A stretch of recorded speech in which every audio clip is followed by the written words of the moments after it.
नमस्कार, मैं हूं शुभम और आप देख रहे हैं द लीडर न्यूज। देखिए, इस वक्त की सबसे बड़ी खबर हम आपके सामने लेकर आए हैं। सम्राट सरकार में शिक्षा मंत्री और भारतीय जनता पार्टी के फायर ब्रांड नेता मिथिलेश तिवारी कुर्सी संभालते ही विवादों में घिर गए हैं। आज से 11 साल पहले उनके ऊपर दर्ज भ्रष्टाचार की फाइल खुल गई है।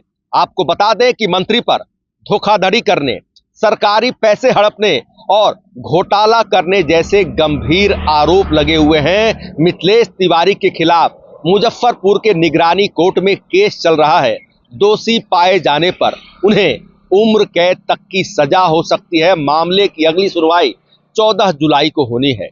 मगर इससे पहले सबसे बड़ा सवाल अब सियासी गलियारों में यह तैरने लगा है कि क्या मुख्यमंत्री सम्राट चौधरी नीतीश कुमार के उस फैसले को दोहराएंगे जिसके तहत पूर्व सीएम नीतीश कुमार की कैबिनेट में शामिल रहे तत्कालीन शिक्षा मंत्री मेवालाल चौधरी, जिन्होंने 19 नवंबर 2020 को अपना पदभार ग्रहण किया था और पदभार ग्रहण करने के 2 घंटे के भीतर ही मेवालाल चौधरी को अपने पद से यानी मंत्री पद से इस्तीफा देना पड़ा था। मेवालाल चौधरी के ऊपर भी भ्रष्टाचार के आरोप लगे थे। तो देखिए, कई सारे सवाल सियासी गलियारों में तैर रहे हैं और इसके साथ साथ जो सबसे बड़ी बात है कि आखिर मिथिलेश तिवारी पर क्या आरोप लगे हैं, तमाम चीजों को लेकर हम आपके सामने इस विशेष रिपोर्ट में एक एक बात को विस्तार से बताने जा रहे हैं, जिसे जानने के लिए कृपया दिल थाम कर बैठिएगा।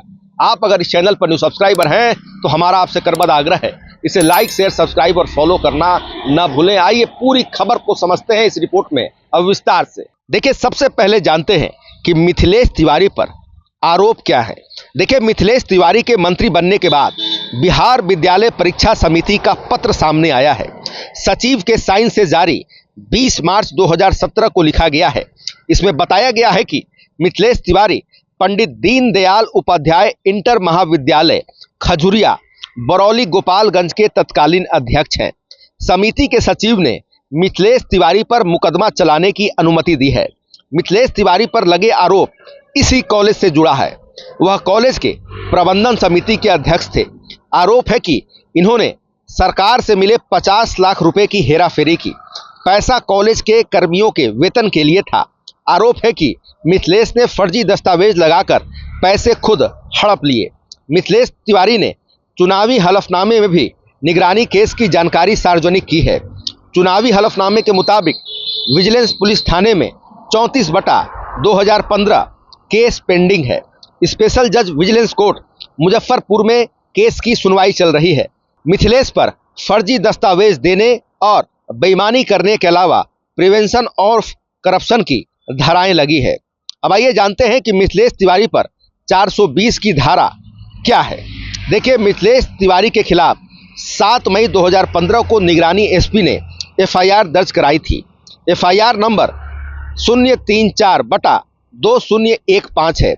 मंत्री के खिलाफ लगी धाराएं हैं: निगरानी दंड प्रक्रिया 1973, 1974 का अधिनियम 49 की धारा 197, भ्रष्टाचार निवारण अधिनियम 1988, 1988 का अधिनियम 49 की धारा 19, आईपीसी 1860 का अधिनियम संख्या 45 की धारा 188 व 174, भ्रष्टाचार निवारण अधिनियम की धारा 13(2) RW 13(1)D, आईपीसी की धारा 409, 420, 467/477A और 120B, पीसी एक्ट 1988 की धारा 7/13(2) 13(1)D।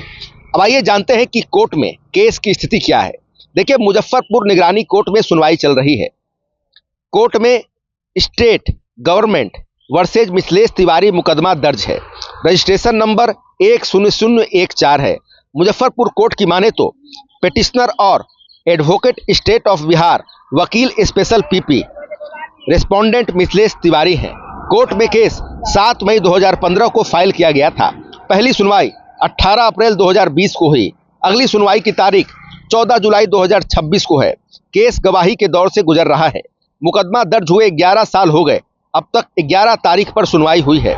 निगरानी कोर्ट में चार्जशीट 7 मई 2025 को दाखिल की गई थी। अब आइए मिथिलेश तिवारी पर लगी धाराओं को आसान भाषा में समझते हैं। देखिए, पीसी एक्ट की 13(2) और 13(1)(d) भ्रष्टाचार निवारण अधिनियम 1988 की धारा 13(2) और धारा 13(1)(घ) तब लगाई जाती है जब लोक सेवक यानी कि सरकारी कर्मी अपने पद का दुरुपयोग कर अनुचित लाभ यानी घोटाला करता है। ऐसे क्राइम के लिए 1 से 7 साल तक सजा हो सकती है। साल 2018 के संशोधन में धारा 13(1)(घ) के जगह पर आपराधिक कदाचार की नई परिभाषाएं लागू की गई, जो अवैध तरीके से धन अर्जन किया जाना है। आपको बता दें कि आईपीसी की 409, 420, 467/477(a) और 120 ये धाराएं आमतौर पर बैंक धोखाधड़ी, सरकारी पैसे के घोटाले और वित्तीय हेरफेर के मामलों में एक साथ लगाई जाती है। इसका सीधा मतलब है कि आरोपियों ने मिलकर लूट यानी घोटाला की योजना बनाई, सरकारी या सार्वजनिक धन का गबन किया है। उन पैसे और को छिपाने के लिए फर्जी दस्तावेज और खाते तैयार किए हैं।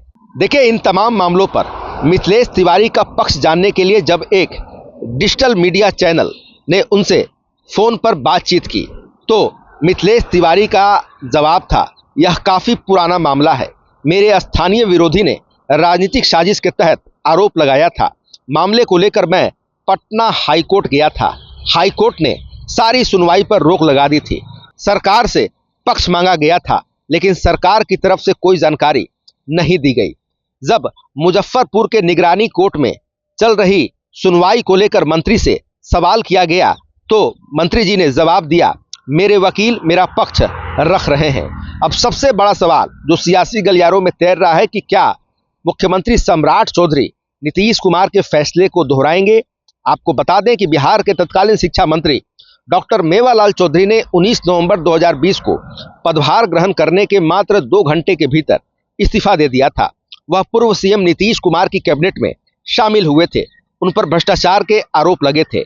मेवालाल 2017 में भागलपुर के सबौर कृषि विश्वविद्यालय के कुलपति थे। इस पद पर रहते हुए उन्होंने 161 सहायक प्रोफेसरों और जूनियर वैज्ञानिकों की भर्ती की थी।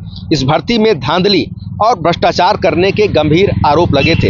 यह असिस्टेंट प्रोफेसर भर्ती घोटाला के नाम से जाना जाता है। मेवालाल चौधरी के खिलाफ एफआईआर दर्ज की गई थी। शिक्षा मंत्री बनने से पहले जेडीयू ने 2017 में उन्हें पार्टी से निलंबित भी किया था। बाद में अग्रिम जमानत मिल गई थी। इसके बाद वह चुनाव लड़े थे। विपक्ष ने मेवालाल पर लगे आरोपों को मुद्दा बनाया। तेजस्वी यादव ने सरकार को घेरा। ऐसे में नीतीश कुमार ने 19 नवंबर 2020 की दोपहर को मेवालाल चौधरी को तलब किया। इसके बाद मेवालाल ने अपना इस्तीफा राजभवन को भेज दिया था। अप्रैल 2021 में कोरोना संक्रमण के कारण डॉक्टर मेवालाल चौधरी का निधन हो गया। तो आपने इस विशेष रिपोर्ट में देखा कि सम्राट सरकार के मौजूदा शिक्षा मंत्री मिथिलेश तिवारी पर क्या गंभीर आरोप लगे हैं और तमाम चीजों को लेकर जो कोर्ट में मामले चल रहे हैं, एक एक बात को हमने आपके सामने विस्तार से बताया है। अब फिलहाल खबरों में इतना ही। बने रहिए दिलचस्प बड़ी खबरों के लिए दर्डर के साथ। आपको हमारा वीडियो पसंद आया हो लाइक शेयर कमेंट जरूर कीजिएगा। आपने अभी तक इस चैनल को सब्सक्राइब फॉलो नहीं किया, कृपया तुरंत कर लें। धन्यवाद।